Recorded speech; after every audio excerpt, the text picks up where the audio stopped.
1999 ജനുവരി 23 അതിരാവിലെ ഇന്ത്യൻ സംസ്ഥാനമായ ഒഡീഷയിലെ ഒരു ചെറിയ ഗ്രാമത്തിൽ വിശ്വാസികളെയും അവിശ്വാസികളെയും ഒരുപോലെ ഞെട്ടിക്കുന്ന ഒരു ക്രൂരകൃത്യത്തിന് ലോകം സാക്ഷ്യം വഹിച്ചു.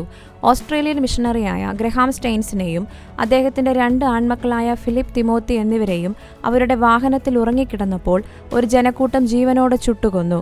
യേശുക്രിസ്തുവിന്റെ നാമത്തിൽ കുഷ്ഠരോഗികളെ സേവിക്കുക എന്നതായിരുന്നു അവരുടെ ഒരേയൊരു കുറ്റം.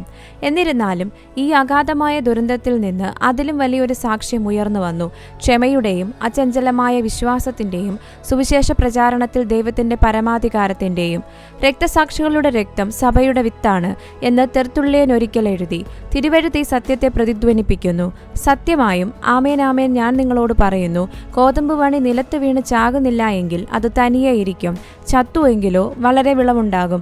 ഗ്രഹാം സ്റ്റെയിൻസിന്റെയും അദ്ദേഹത്തിന്റെ പുത്രന്മാരുടെയും മരണം വലിയ ആത്മീയ ഫലം പുറപ്പെടുവിച്ചു. അദ്ദേഹത്തിന്റെ വിധവയായ ഗ്ലാഡിസ് സ്റ്റെയിൻസ് തന്റെ ഹൃദയത്തിൽ യാതൊരു കയ്പുമില്ലെന്ന് പറഞ്ഞുകൊണ്ട് കൊലയാളികളോട് പരസ്യമായി ക്ഷമിച്ചു. ക്രിസ്തുവിന്റെ കുരിശിൽ അധിഷ്ഠിതമായ ആ സമൂലമായ ക്ഷമ ലോകത്തിന്റെ കണ്ണുകളെ സുവിശേഷത്തിന്റെ ശക്തിയിലേക്ക് ആകർഷിച്ചു.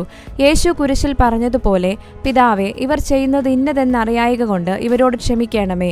ഈ കുടുംബവും അവരുടെ രക്ഷകന്റെ കൃപയെ ഉൾക്കൊള്ളുന്നു.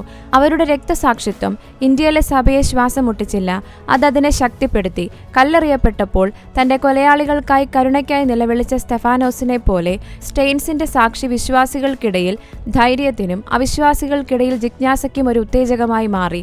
ബൈബിൾ നമ്മോട് പറയുന്നു, കർത്താവിന്റെ ദൃഷ്ടിയിൽ അവന്റെ വിശുദ്ധന്മാരുടെ മരണം വിലയേറിയതാണ്. അവരുടെ നഷ്ടത്തിൽ നാം വിലപിക്കുമ്പോൾ തുടർന്നും വികസിച്ചുകൊണ്ടിരിക്കുന്ന ദിവ്യ ഉദ്ദേശ്യത്തെ നാം ആഘോഷിക്കുന്നു. രക്തസാക്ഷികൾ വെറുതെ മരിക്കുന്നില്ല. അവരുടെ ത്യാഗം അവസാനമല്ല, അത് പുനരുജ്ജീവനത്തിന് തുടക്കമാണ്.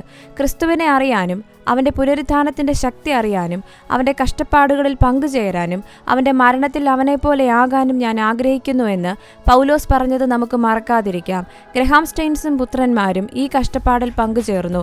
മറ്റുള്ളവർ ജീവിക്കേണ്ടതിന് തന്റെ ജീവൻ ബലിയർപ്പിച്ച ഒരു രക്ഷകനെ അവരുടെ കഥ സാക്ഷ്യപ്പെടുത്തുന്നു.